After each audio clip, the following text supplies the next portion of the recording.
Brock and Coleman coming out of it was Wooden Steakhouse in Los Angeles. Reportedly Lesnar was, indulging in some steak after the win over John Cena. It was like sweet and sour pork, right? Yeah. But Brock looked extremely happy. Yeah. Brock's like, I'm not carrying 2 belts around, so kind of like spoiling the whole idea of, I'm getting 1 belt. And now here's Tyler Warner and Wayne Kurt. Yes, another edition of the Great Wrestling Debate here today on the channel. Kind of left, I don't know, just not a whole lot of great things coming off of. I mean, last night, Wayne, you said you were watching the Emmys. The Emmys. I was watching the Emmys the entire time. Yeah, so no, but I guess you caught some of it on, you're YouTube. trying to catch some of the replay. And, yeah, on YouTube. I'm trying to catch it on the full one on the network, but they don't post apparently replays that soon enough. So. Yeah, well, yeah, I mean, I don't think you missed too much if you didn't see Raw last night. Yeah. I mean, to Raw's credit, they didn't really take that big of a bump in the ratings either. Yeah. I mean, I was expecting a major one, but I guess not too many wrestling fans are massive fans of television or Emmys, really. Yeah. Well, I mean, it opened up with, obviously this Legends poll with Shawn Michaels. Which was clearly geared to try to keep people interested from switching to the Emmys at all, and that, Yeah. I don't know. I heard people say that segment was a massive letdown altogether. Yeah, I mean, well, yeah, it opened up with Hulk Hogan, and I don't know how much detail you got at, you seen out of this, but just a YouTube clip. Really. Basically, yeah, I mean, basically you had Hogan in the middle, kind of being like, I think John Cena can do this, brother, and he can, that. I guess he's not lobbying for a John Cena match based in that segment. I don't know what else was going on too. Whereas you had Shawn Michaels, kind of saying like, it's not going to happen. Yeah. And even Ric Flair, who was like trying to be like, Mr. John Cena's my boy, and that. Yeah, it's just like, no, not happening. But yeah, this is not going to happen. But yet you had, Hulk Hogan in the middle, kind of steadfast. That John Cena's gonna go on and beat Brock Lesnar at Night of Champions. I mean, this segment, I mean, it didn't last too long, really. I mean, it was kind of just that was the basic idea of that, and then John Cena came out, to address all this and that. Even Shawn Michaels, I think, or Ric Flair, one of the two also said that like maybe this John Cena's at a crossroads, and they're kind of hinting at maybe you ought to think about retiring. And, not like that's going to happen. Exactly. While getting old and that, which apparently you shouldn't be telling Hulk Hogan that he's old, because apparently he gets pissed off if you tell him that. Yeah. Including going as far as threatening to beat up Brock Lesnar, which I just find hilarious. Yeah. Reportedly last week. I mean, what was it on Twitter or something? Hogan calling out Lesnar. Brock, Now, there's 2 ways to look at it, and Bleacher Report did a great one. Either Hogan is shooting, and he's delusional. Yeah. There's no way if he's gonna call out Brock Lesnar that it's even be that close of a fight. Right. Yeah.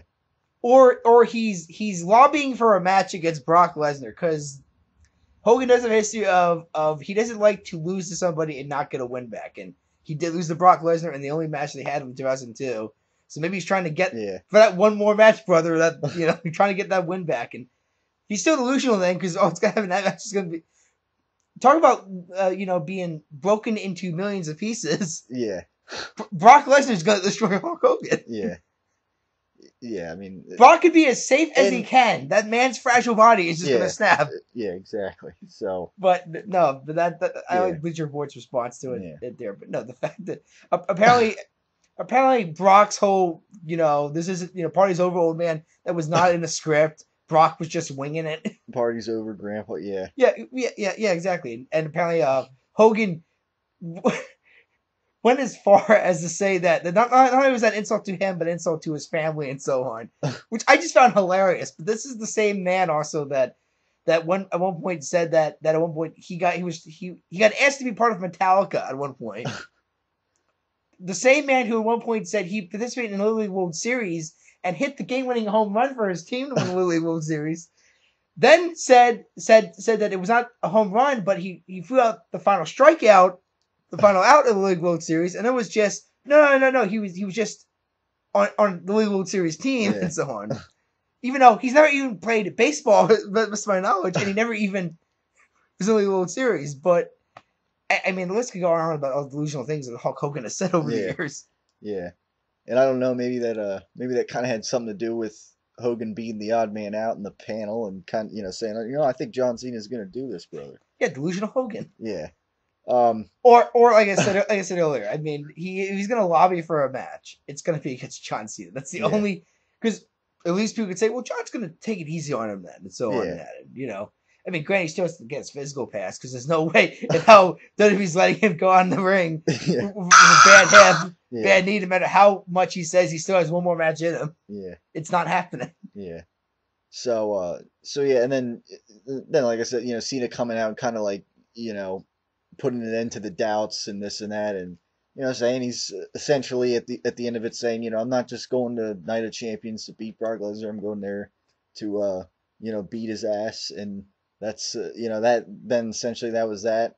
Yeah, it was a short segment. I didn't, I don't know, not I feel nothing like, too I feel like crazy. Based on how the main event turned, I feel like Cena was. The whole point was that we're trying to say Cena is changed in this moment here. He's no longer the same John Cena anymore, and that, and so on. And that Brock should be terrified the new John Cena's going to show up, and so on. Yeah. Even though really all it is the same John Cena, the same guy that. Super. You want us to believe that this guy is going to be a new man when he shows up. Don't come out wearing the same T-shirt, the same wristband, the same. It just doesn't work. It doesn't work. You can't just say I'm different, going to be different the next match, and I'm pretty sure the next match is going to be a little more competitive. I doubt. There's no way in hell they're doing another beatdown of Lesnar and Cena again. It's going to be a little more competitive this time. Maybe some reversals in there. Maybe John Cena actually reverses one of the 16 German suplexes this time. I don't know. No, but I could easily see him going a route where Brock gets desperate and has to cheat his way to win. Maybe. Yeah, just get credibility back to John Cena probably. Yeah. Yeah, I mean, obviously. I mean, hell, it could be a no DQ match again. That way, both guys can use weapons, and then that way they can make the excuse again. Well, John could could beat Brock in a legitimate match, so no DQ match. You got to use chairs and all that to get a win. Then. Yeah, the whole thing, like kind of like Super Cena was kind of like the theme of the night, I guess, for him. Mm-hmm. I think and with his like new T-shirt and set the red and the red hat, I think if you put like I don't know if anybody else would see this, but if you put like a pair of blue suspenders on him, I think he'd look like Super Mario out there. Did it ever occur to you? Yeah, with his new shirt and his new red hat. But there's been tons of like jokes made about all the shirts he's worn, colored shirts. Yeah. I mean, I remember the one time he wore like that green and yellow, and look, he was advertising for like John Deere at one point. Yeah, that's in his career. I mean, and the fact that there were some guys bring up John Deere, which is like a top company, I don't believe anymore. Yeah. I believe it's still around, but I don't believe like tractor sales and tractor this is like big anymore. But no, but I remember people the whole like this guy advertising for John Deere all of a sudden now, and I mean, and of course there's the classic Rock Fruity Pebbles moment where he just started making fun of all the fact that man, just a bright colored shirt here, bright colored shirt here, bright colored shirt here. I mean, it doesn't really matter. John and they got a marketing plug out of it with Fruity Pebbles. He's getting paid now to say this stuff. So So I mean, I'd say John Cena came out pretty good at from an insult. Yeah. So that was the opening segment to Raw. Essentially, nothing too impressive there, I guess you could say. Now, I think after that they had like kind of out of nowhere they had another match of Rusev and Swagger. Obviously, Zeb Colter has been on TV since SummerSlam. Yeah, Dutch Mantel is not on TV anymore. Yeah. Dutch well, Mantel. at least for the time being. Yeah. But yeah, I mean, and it's. Once again, they not necessarily a clean finish, I guess you could say. The referee's just kind of calling it, and I mean, I'm just wondering, like, what I'm confused a bit there because the whole idea of they're keeping the fact that Swagger has never legitimately lost to Rusev in a way. Yeah. He never tapped out. He fell asleep, never gave or up. whatever. Exactly. He never gave up. He got counted out in the first one, and Yeah, I mean, it's like and here it's just a referee stoppage because his ribs, and I mean, are they W actually thinking about pushing Swagger? Because at this point, I just don't care. yeah, I don't because It's going nowhere. What's this guy? Who's going to feud with? Well, obviously, it looks like he's going to feud with Bo Dallas in the future, which I can't really be happy about both of that. It's not really a step up, and we're especially after that R-Truth ending the streak a little while ago. But then again, this is also a company that I don't think is even behind Bo Dallas, which makes me excited. We went to my rant last week about how I'm just terrified of all the NXT guys that are going to get called up now. And I heard the Saw Monster sound off. Similar thoughts and yep. Yeah, I mean it's giving up on a guy too soon for no reason because there's no big ratings boost or whatever. I don't know. I mean, I get the fact that he's a comedy character, but he also was the former NXT champion. Yeah, he was a main event. He was a main player down at NXT for a while. So just the fact that all of a sudden it's like, okay, yeah, he's a comedy character, but who else was Kurt Angle when he came into the WWE at one point? Yeah, so the whole drink the milk deal, yeah. He just he was pretty much a pussy to the greatest character, which. It's kind of hilarious when he finally became like this aggressive character at one point too, as well. Maybe when he got his head shaved, that's pretty much when he looked like a badass. But no, I mean, the fact that this is a company that has apparently no patience, no long-term patience at all. Apparently, yeah. And I mean, apparently, I guess it's between like Vince and Triple H, and I don't like Vince is like the guy that has no patience nowadays, and he's a 70-year-old man. He's not going to think towards the future, okay? Because his future is 6 feet under with a tombstone, essentially, which is everybody's future in the end, anyway. Essentially, And then whichever heavenly being you believe in, then you're there could be a planet if you're Mormon or whatever, heaven, Valhalla, whatever. Yeah. Speaking of that, I mean, speaking of the whole idea now of eulogy and this and that, they had a eulogy apparently for Dean Ambrose. Nice segue. Nice segue, yeah. Thanks for that. But yeah, anyways, So that was another one of the major parts, I guess, of this role because then again you had Triple H and Stephanie McMahon, they weren't there. Randy Orton wasn't there. Yep. And obviously Dean Ambrose after the so-called cinder blocks incident last week, he wasn't there and probably won't be there lately. Yesterday did pull out. So this edition of Raw was missing several key personnel. But yeah, they had like that eulogy thing for with corporate Kane and Seth Rollins kind of being like the only members of the Authority out there last night. Yep. Kind of running that. I guess what you'd expect there. But now Roman Reigns' music hits, and during that segment he comes out to attack Seth Rollins and Kane. I thought maybe he was going to speak, but no, he was coming right for him, and so that later on that led to a 2-on-1 handicap match, and obviously that had its shenanigans, DQ, and so I don't know. I mean, maybe we're going to get some kind of feud there. Which is odd because I could have sworn they were going with a Randy Orton, continuing with the Orton feud with him. Yeah. But then again, at the same time, I thought Mark Henry was the next opponent for Rusev, and apparently Jack Swagger is done. But at the same time, Bo Dallas apparently is getting involved. I mean, good God, who the hell's writing this stuff backstage? I get the Emmys were that Monday, but were they really just gonna throw away an episode just because? Well, fuck it, the Emmys are on that night. We're clearly not gonna win ratings, but it's like you didn't really lose any numbers either. So there were a lot of people apparently that didn't even change the channel to watch the Emmys based on what I saw and how the ratings turned out. It wasn't. It was a decrease, but was it like I was expecting a massive decrease? Apparently, not a whole lot of people watch Breaking Bad, Game of Thrones, and all these other shows that were nominated for a lot of awards at the Emmys. A lot of them, and a lot of the shows won as well.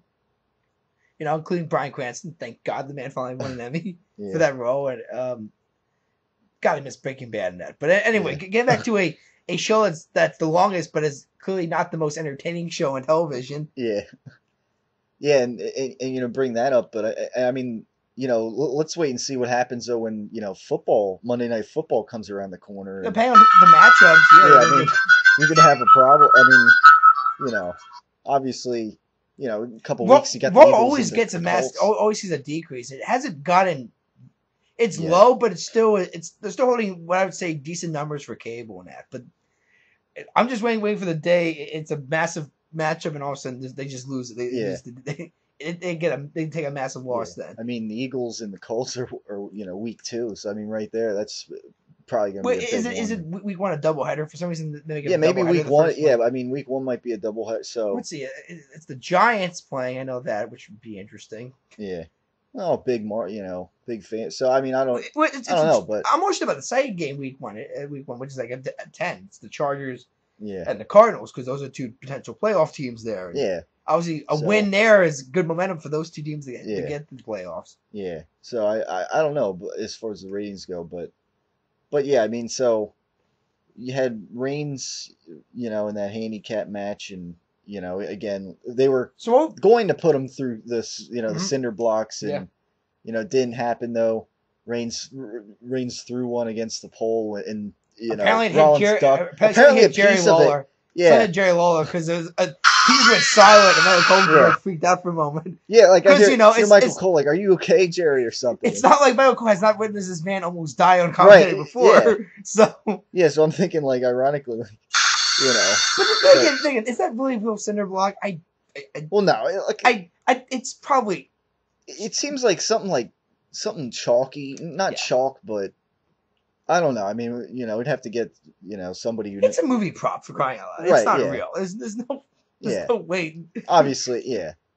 There's no way Roman Reigns threw an actual cinder block. It wouldn't, because it wouldn't shatter like that, no. And plus, like, it might crack there, but just to have it explode, it might break in 2 or 3 pieces, but sometimes it looks like it's like kind of like powder that breaks out of it too. And so I don't know, but I mean, that's because Michael Cole was just staying in character then. Yeah. Oh God, it seems like I almost hit Jerry Lawler here. Yeah. Then they cut to the announcer team, before or maybe after the break, and there Jerry Lawler is sitting with a piece of that cinder block, lo and behold, Roman Reigns broke over the pole there.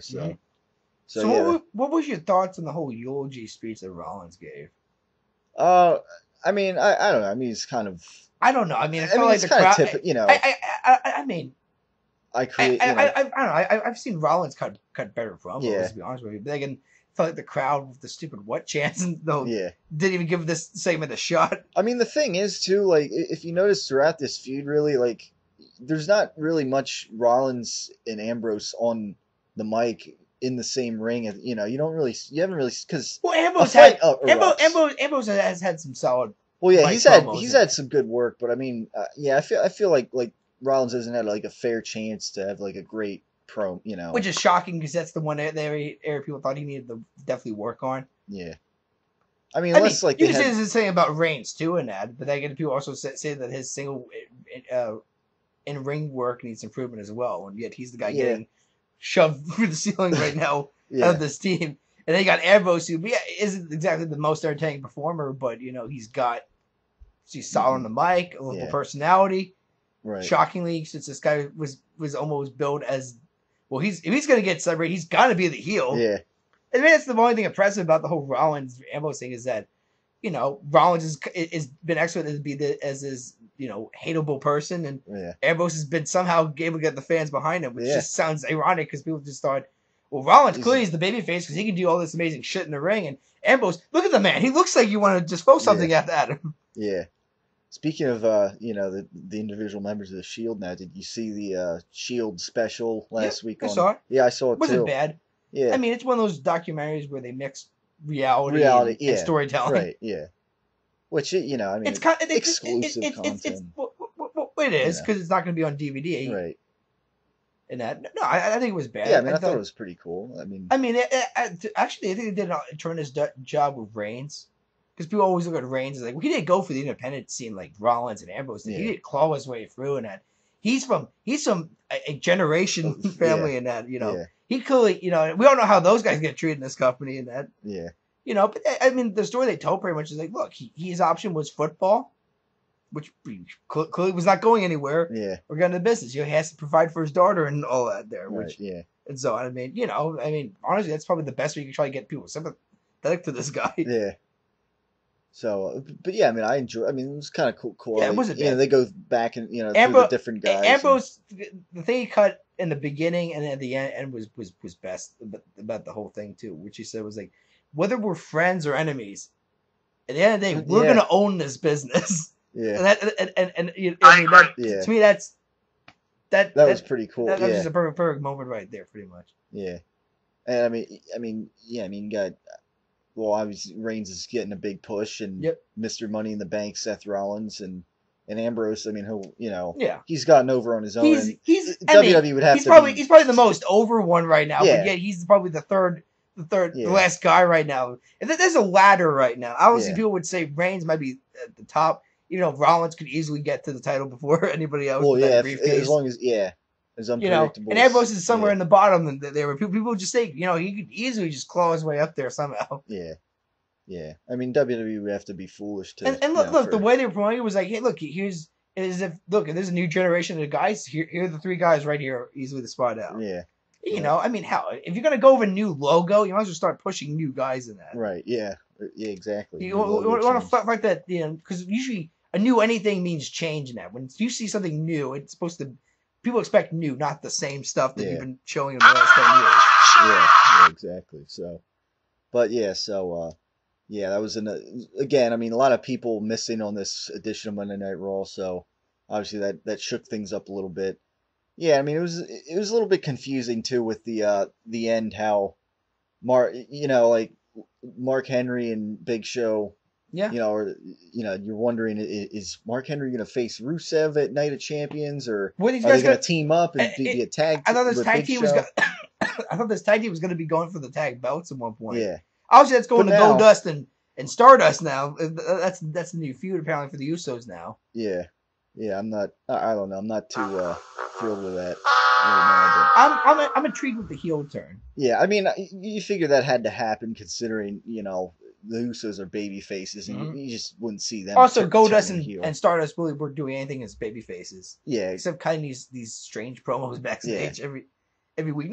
Not even every week. I mean, I remember when there would be Raws, and we got no updates from these two, and it's just like, what was the point of this tag team again? Yeah.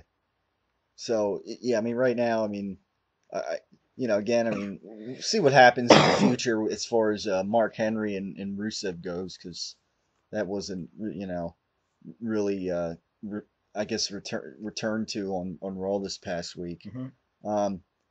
So you had that, and you had, I thought it was funny, beginning of Raw, Michael Cole did the whole panel, and then Jerry Lawler later on does the whole Brie Bella and Nikki Bella whole showdown thing. That was a train wreck of a segment. Yeah.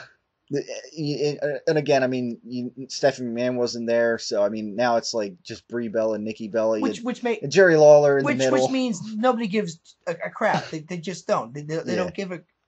I don't care about a Bella feud. I really don't. Yeah, I don't. I just don't care. Yeah, I mean, not the greatest acting job either. It's amazing how in the span of 2 weeks, I think they've just killed one of the most over diva feuds. Yeah, feuds in like the last 10 years, possibly. Yeah. Which is sad, because I think if you gave all that time more to AJ and Paige, maybe they could have turned that feud, or maybe that could become an intriguing feud then. Because I actually am intrigued by that feud now. Yeah. I could give a crap about why Nikki turned on Brie, and all of a sudden this whole jealousy that happened all of a sudden. Yeah, the reasons are. Which I feel like it's being nothing more except than a new storyline for the new season of Total Divas. Yeah, I mean, it's the reasons don't seem. Which begs the question. Okay, so it's Total Divas now all about storytelling. Now it's all about here's some storylines that we don't have time to show on Raw, so it's shown on this show. So what? We're gonna have Nikki. We're gonna pretend now that Nikki and John, are not dating each other anymore. That's the feeling. Like, because Brie was even insulting, that troll faced husband of yours, and but Nikki, what if she doesn't bring anything up about John Cena or anything? Well, so that's they kind of keep that. The way they're advertising, the way they've been pushing this view is that Nikki apparently is single now. Yeah.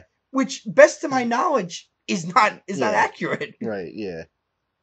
I don't know. It's just, which is why I thought a Nikki heel turn was just gonna be a train wreck, because it's like you acknowledge on a reality show that that the face of your company is dating Nikki Bella.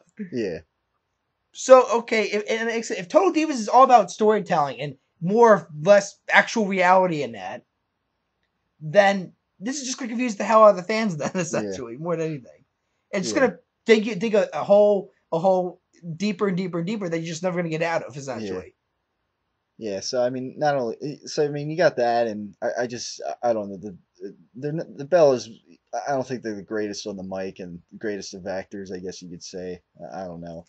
And look, you have to have Brie Bella can only get the crowd behind her because she's Daniel Bryan's wife as much as she can there. That's the only. It has to be something to give these people a damn about in that. I mean, Stephanie McMahon actually has screwed Daniel Bryan, so maybe that's why fans actually felt like, this is a chance for Brie to get payback.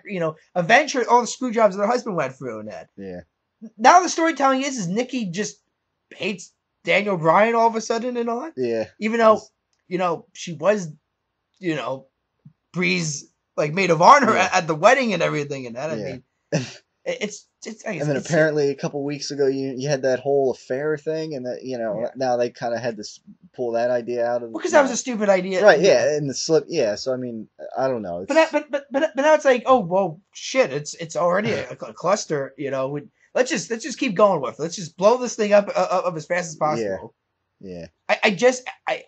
Nobody cares about a Bella feud. Right. Yeah. Nobody cared. There was not the whole Bella thing had nothing to do with the Stephanie McMahon did. It had probably a lot more to do with the Daniel Bryan storyline of anything. Yeah. Of why it got over. So and a minute ago, so then you brought up the Divas Championship storyline with Paige and AJ. Yeah, and they're kind of in a cycle right now where it's like, Paige comes out and she wrestles for like a minute match or whatever, and AJ comes out and distracts her or whatever. It's they've been in a cycle of that. Maybe they could pay a little more attention to that storyline rather than this Nikki and Brie Bella feud. And I mean, so it's kind of a shame in that regard. So, and now on SmackDown last week, I was surprised that RVD and Cesaro had a match to determine the number one contender for the U.S. Championship. That happened on Raw, dude. No, but I mean that happened on Raw, but I don't know. Last week on SmackDown, Randy Orton was destroying RVD, so I was surprised that RVD was even on Raw. Well, RVD apparently is going to be suppose he's facing Seth Rollins at a main event. Suppose that's his last appearance for a while. After that, he's going away. Yeah, he's the other thing too here. Did the Chris Jericho Bray Wyatt angle just end all of a sudden? Suddenly, we're not getting a third deciding match now? Yeah, and now that's another name that wasn't no Chris Jericho on Raw either. So apparently he's doing a highlight reel of Randy Orton next week. Oh, yeah, Orton, of course. So what are we? Is Jericho's last feud gonna be against Orton?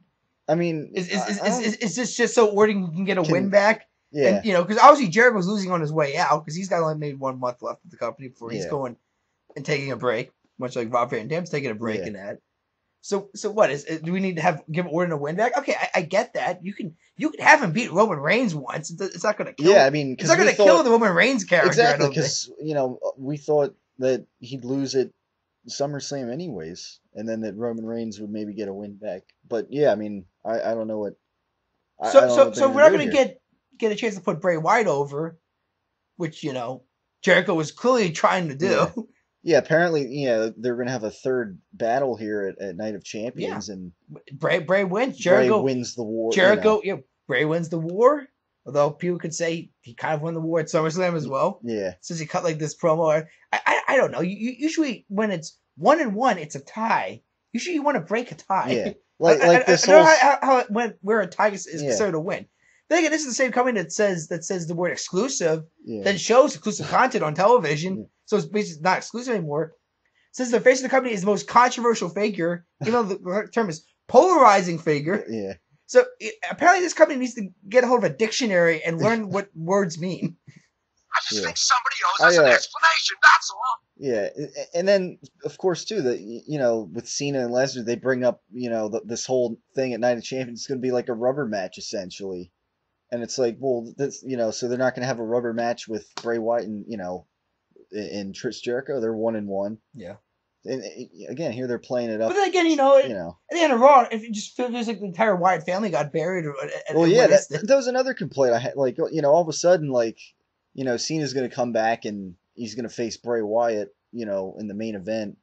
That, of course, that had, Cena came out and was dominating that match in the early going, and then to show everybody this is the new John Cena. Yeah. Even though he's wearing the same stuff he wear before. And so whereas now, Bray Wyatt appears to be lost in the shuffle with, I don't know, without Chris Jericho there. And so then you basically had the entire Wyatt family against Cena. And take an attitude adjustment. They all took a show, finisher at the end. Yeah, Big Show. They all just laid there on the ground, like they took the ass whooping of a lifetime. Yeah. I understand you want to get Cena back, but why do it at the expense of the Wyatt family? Yeah, exactly. The entire Wyatt family. Yeah, I mean, they kind of did that enough back in the spring, anyways, with the series of matches that Cena and Bray Wyatt had as it is. So yeah, that was disappointing ending to Raw. I mean, disappointing Raw. I think in general. And I get, a lot of people were missing, and, Dean Ambrose probably won't be around on TV much, the next several weeks. But, there's just nothing really big happened here. You didn't miss much if you didn't see it, or I don't know what more to say, really. On maybe some positive news, it sounds like that dispute between Triple H and Vince McMahon over who's going to be main eventing WrestleMania, apparently they have now agreed that it will be Roman Reigns versus Brock Lesnar. Yeah. As of right now. Plans, Plans do change. Right, there's been plenty of calls based on injuries that change WrestleMania main events. But apparently it's Brock Lesnar reigns for the title. The storyline being that Reigns will be the one to end Brock Lesnar's dominance in a way. Yeah. Which might actually be Brock Lesnar's last WrestleMania appearance, because that's supposedly when his current contract's up. Well, unless he... And there's been rumors that he's lobbying more for a UFC return. Yeah, I've been hearing that too. So his WWE run might once again end with him losing at Mania. Because now on the plus side, putting over a guy who's the next possibly face of the company and so on. Yeah, Lesnar, I guess by this point is fully recovered from diverticulitis, and when he came back to WWE, I guess he wasn't totally, obviously that was brought up last, a few weeks ago or whatever by Paul Heyman. But the point is he needs a paycheck, Tyler. Yeah, he's not at the point in his life where he is financially stable enough to say I'm done. Not to mention he's not exactly a guy who likes to sit around the house all day. Right. Yeah. In fact, like I said, I remember watching a UFC video where they went to his cabin, and all he really does is he pretty much trains. Yeah. He either works out, trains, or hunts. That's pretty much what he does in his off time.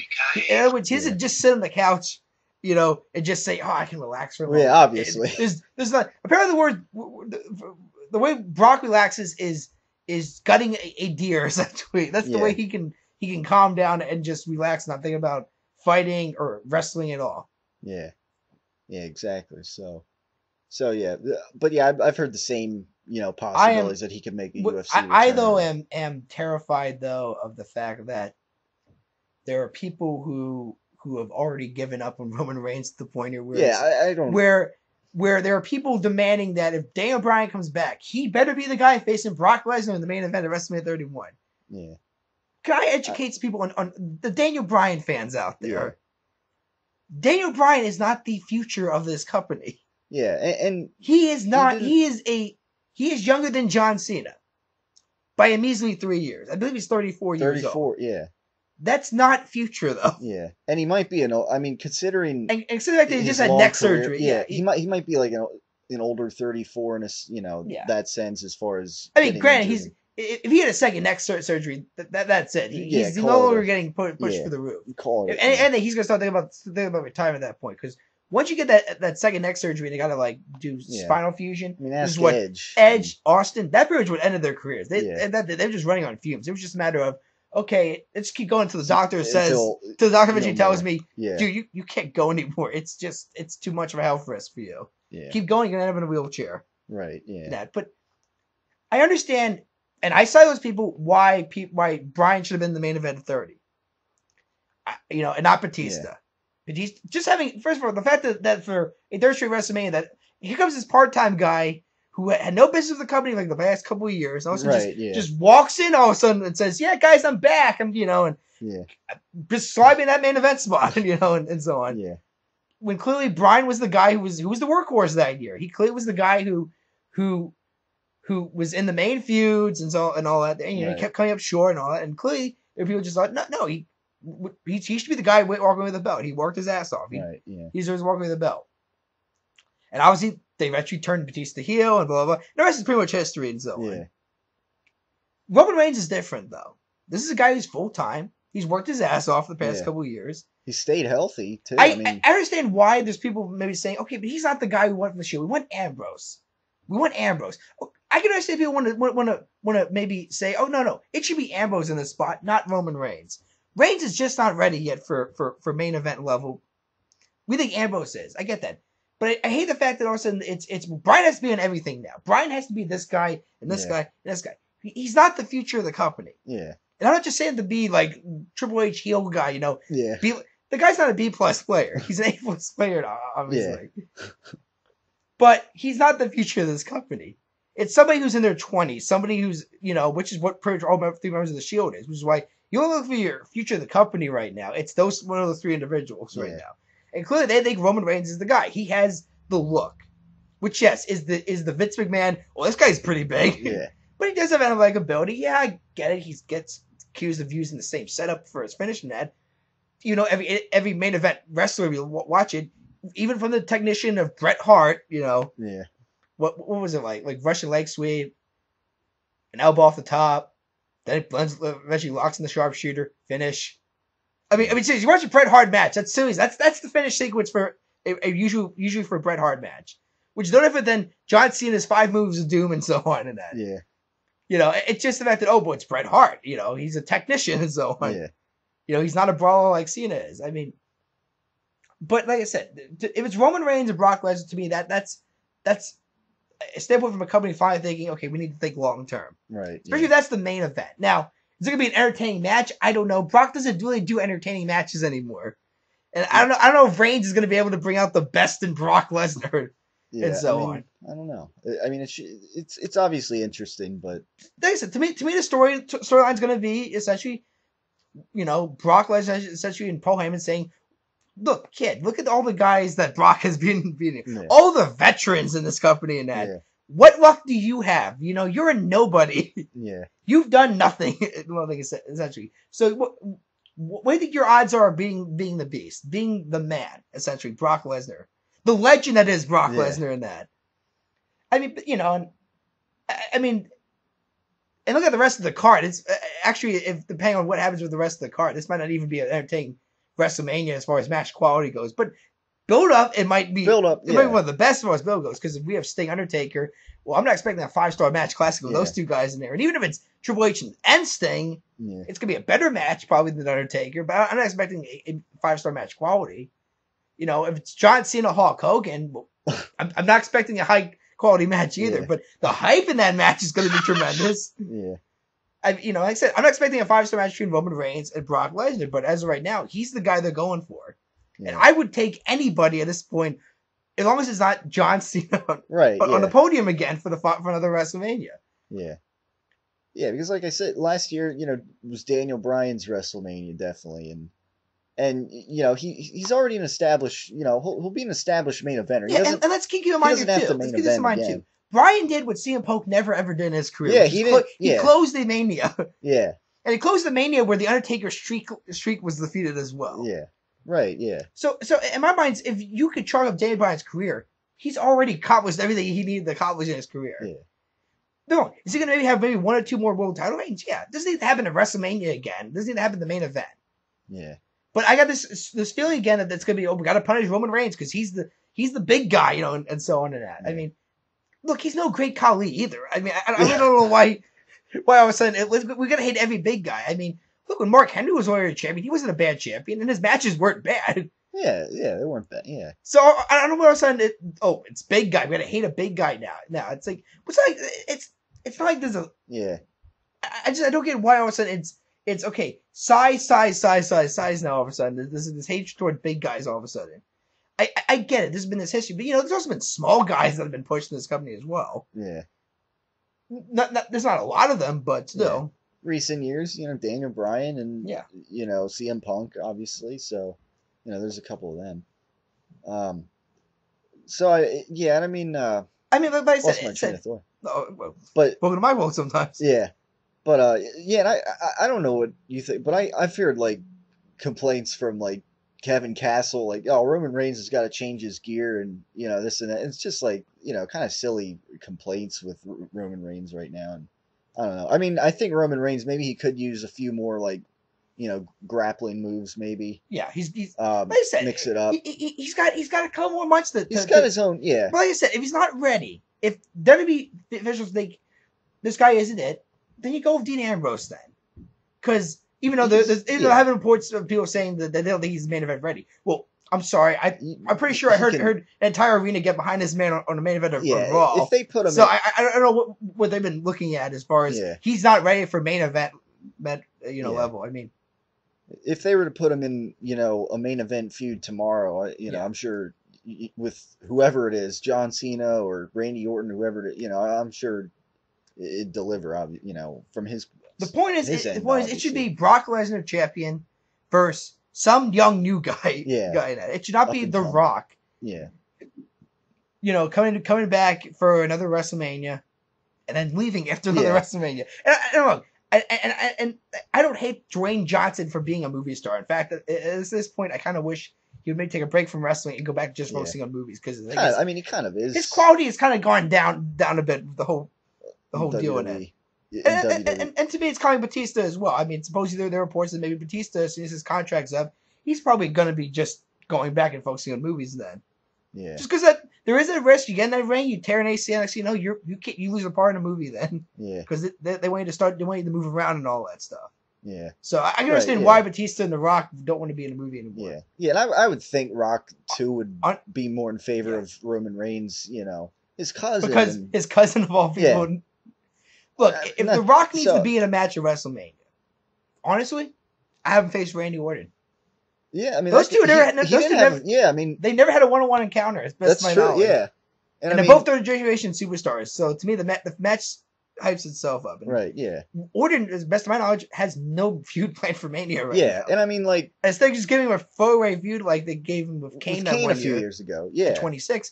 You want The Rock to come back and hype up a match. Randy Orton could be. Yeah, a pretty logical opponent there. Yeah. Yeah, I mean, I could definitely see that. I mean, they didn't, so. Like I said, and my money for John Cena essentially is, okay, well, he's not going to face Hulk Hogan, which I don't see it happening. But there's always that chance, that small chance that Hogan just might be physically capable enough to have that one match with Cena. Yeah. And if it is, it's going to be a big-time match, because you are looking at, essentially, the copycat that is Hulkamania and John Cena. Also, Hulkamania himself. Cena saying himself on Raw, there would be no John Cena if there was no Hulk Hogan. Yeah, exactly. In that opening segment. So, which makes me just think that there's a small hope and maybe Troy McMahon that they can pull off a Hulk Hogan John Cena match at 31 possible. Just a small glimmer of hope, maybe. Yeah. Grant, like I said, it comes into that physical. It's going to be that one physical that the company's going to be looking at, but. If not, I think Rusev and John Cena can sell it at Mania. I think. Yeah, because I don't see Rusev losing unless it's John Cena. Yeah. And especially since the whole angle has been all these American superstars and that. There's nobody more American than the Marine that is John Cena and so on. So I can see that feud happening in Mania. Yeah. I'm interested to see how they take this feud compared to Cena's last feud with a rising young guy to come in. Yeah. Yeah, I mean, they still got plenty of, guys that, for Rusev to work his way up the ladder to. I mean, Mark Henry, if that does go down at Night of Champions, I don't know. Maybe after that, maybe Big Show. Because he's, I guess he's bigger than Henry. But for me, the top four matches of Mania would be Roman Reigns, Brock Lesnar in the main event for the title. Yeah. I'm gonna be intrigued how they can keep Brock relevant. Right, because that's going to be working every pay-per-view. Maybe like the Authority, like, oh, we're going to give Brock off, this pay-per-view. I could see, maybe something like that happens. I mean, but granted, I mean, hell, that interview deal with Lesnar, I mean, that that was supposed to be taped on last week's Raw, and they taped multiple of those. So for Yeah, the I next noticed. couple of weeks, Yeah, so that's a good maybe way that- of maybe- using him. that's one way of saying, okay, well, Brock you can only work this night, Brock. So we're gonna use you many times as we can this night for the next couple of weeks because you can't appear in these next couple of weeks Yeah. to your contract. Yeah, But yet he can still show up at pay-per-view events maybe, and and that's about it then. Yeah. That's the way of promoting your champion to a degree. Yeah. But like I said, as long as you have Paul Heyman, I think you're in pretty good shape as far as hyping a matchup without Brock being there. But like I said, that would be the main event. Then we'd have Sting either against Undertaker or Sting against Triple H, depending on what happens with Undertaker. If Undertaker, at this point, it feels like the ball is all on Taker's court. Yeah. And that's all. Whether Taker thinks he can healthy come back and just work any match, period. Yeah. So. But like I said, it sounds like that doesn't happen. Triple H is the substitute then. Rock versus Randy Orton, I think would be a pretty good feud. And then you have either John Cena versus Hulk Hogan, depending on Hogan's health status, and then Cena versus Rusev. I mean, really after that, the only other guy I can think of that might be a big guy that probably working at WrestleMania is Batista. Yeah. And like I said, if Sting wrestles Taker, Batista may wrestle Triple H then. That could be like the fifth match in the card. Yeah. That's only depending if Triple H is wrestling Sting. Yeah, and then plus, Also, Batista wants to even work WrestleMania. Yeah. Plus, you wonder where, Rollins and Ambrose fit in on that card Well, as that's the other thing, too. Daniel Bryan might be back by that time. Honestly, if for Bryan, I think him feuding with Rollins at Mania would be a big one. Yeah. You can hype that. You can hype that up as two former indie guys, two former Ring of Honor guys that supposedly both made it to the top, or maybe Rollins still Money in the Bank at this point. They could have a great match, obviously. Yeah, great match. Never feuded it before either. Right. Yeah. I mean, really, Bryan the only Authority guys he's feuded with are Batista and Orton, really. Yeah. And the Authority's still a faction by Mania. Bryan to keep the feud with the Authority going, he could feud with Rollins at that point. Yeah. Ambrose would be a question mark, though. I'm curious who they have. Maybe if they don't, I don't know. Maybe if. But that's the point about Mania is that there's only so know. many people for so many cards. Right. Yeah. I mean, really, you could have him. You could have him. This would probably be a waste, but at this point, it feels like this is set up to be the next big Money in the Bank thing. You could have him be in the Andre the Giant Memorial Battle Royal too. Yeah, that's true. It sounds like that's gonna be a yearly thing, like Money in the Bank used to be. I mean, so have Ambrose be in there. He wins it. He holds a giant trophy, and I mean that might mean something. Yeah. It's like to try to make it mean something for Cesaro. Yeah, point. Cesaro. I mean, I don't know how much it's helped. I mean, he's gonna, I guess, face Sheamus for the U.S. title. Yeah. But like I said, and I'm pretty sure they're gonna do that because that's how you get most of the roster on the card. Because really, you're looking at most 8 to 9 matches at WrestleMania. Right. And I just named you 4 or 5 possible matches, and that still leaves a lot of people on the card, but like on a possible card then essentially. Right. So. Yeah. There's a tag team match. A Divas match, yeah. So. Divas match, maybe a tag team match as well. That might be the pre-show possibly. Yeah. Like last year. So I mean, I'm just making predictions for WrestleMania already. Yeah. But but it sounds like the only thing that's locked up right now apparently is Sting's going to be wrestling some kind of match, which would be historic because he's never been in WWE ring ever in his career.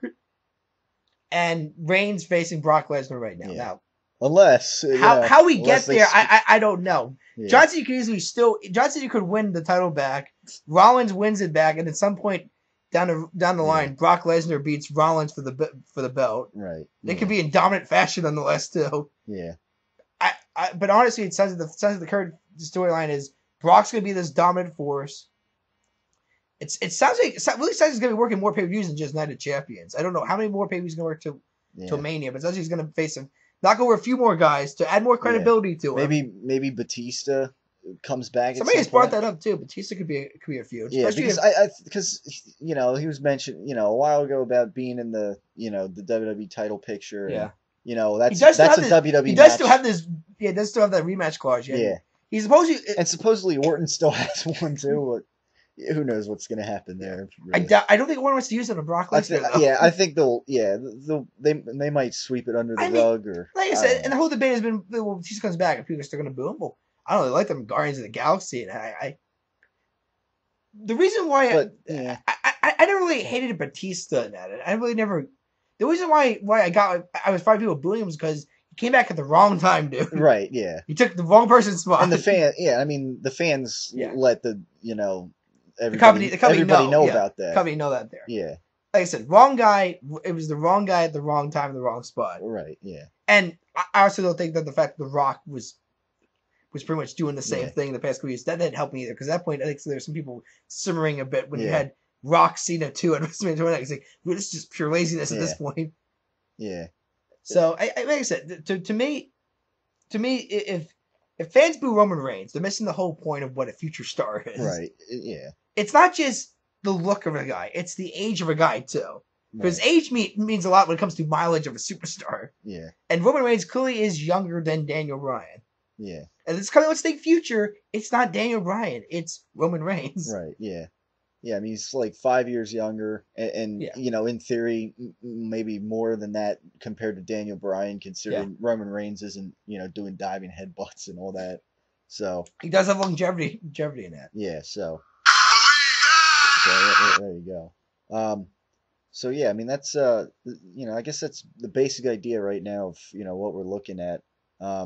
Yeah, I mentioned, you know, I mentioned Batista possibly facing Lesnar, you know, because I mean Batista. It's not gonna be a classic. It's not gonna be not a classic, but it's gonna be two big guys though. Yeah, that's the idea. I mean Batista, you know, again, I mean he quit on Triple H back in June, and could have been a face turn there. So he could, exactly. He could come back, and that's the thing. When he left, he left. It was kind of as like an up in the air kind of thing. Right. Well, you know, he did quit a heel faction. Kind of did it in a dickish way though, wave to the crowd and see you, asshole. I have a champion. Yeah, he says how I'm supposed to still get a match. Yeah. And then simply, you know, Batista comes back. It's like, you know, Triple H goes, you know, fine, you want to face Lesnar destroy you and this and that, and, you know. So I mean, I could see definitely a possible match between them on this road, you know, this long road to WrestleMania. I guess it's actually getting shorter and shorter each week, though. Well, yeah, each week, but you know, obviously, because the Royal Rumble is still several months away, which is pretty much when you start to get an idea of where they're going with storytelling was. So the even though last year was opposite essentially, they had to make a few detours here and there. Yeah, probably a lot more than they were accustomed to in a company. Right. Yeah, so yeah, that was basically, you know, everything. But then again, hell, around this time, the rumor of WrestleMania main event was going to be Orton versus Punk, supposedly. Yeah. At one point, and then Batista was announced, and then that was supposed to be the main event, and then the whole Bryan situation happened, so that main event had to change. I'm just saying, around this time last year, it was supposed to be Orton versus Punk, which meant that Punk would actually be in the main event of WrestleMania. Yeah. He gets Randy Orton, and then Batista came back, and that was supposed to be the main event. I mean, things do change in that. And like I said, things happen. Reigns can get hurt, which means he's not clearly going to be able to physically be able to show up at Mania, possibly. That can easily happen. Yeah, depends. Yeah, on the all you need is one botch move, one misstep, and Reigns is out for a couple of months. Then he can't wrestle Brock. Then company can say, "Look, we don't want Brock to be the guy because he's not going to be able to work a certain amount of dates. We really want to have a guy and maybe give it to Rollins." Then I mean, anything can really happen now. But it sounds like right now it's Brock Lesnar. From this point forward, it's going to be the champion up to Mania, and Roman Reigns is going to be the guy to finally dethrone the man. Yeah, so... He might just super punch Brock Lesnar back into the UFC. Yeah. Yeah, so yeah, that's basically what we're looking at right now. I mean, you know, the build-up of... this long build-up to WrestleMania, and of course, you know... Yeah, and the WWE, they got to battle the Monday Night Football games that are... So, you know, hopefully they can...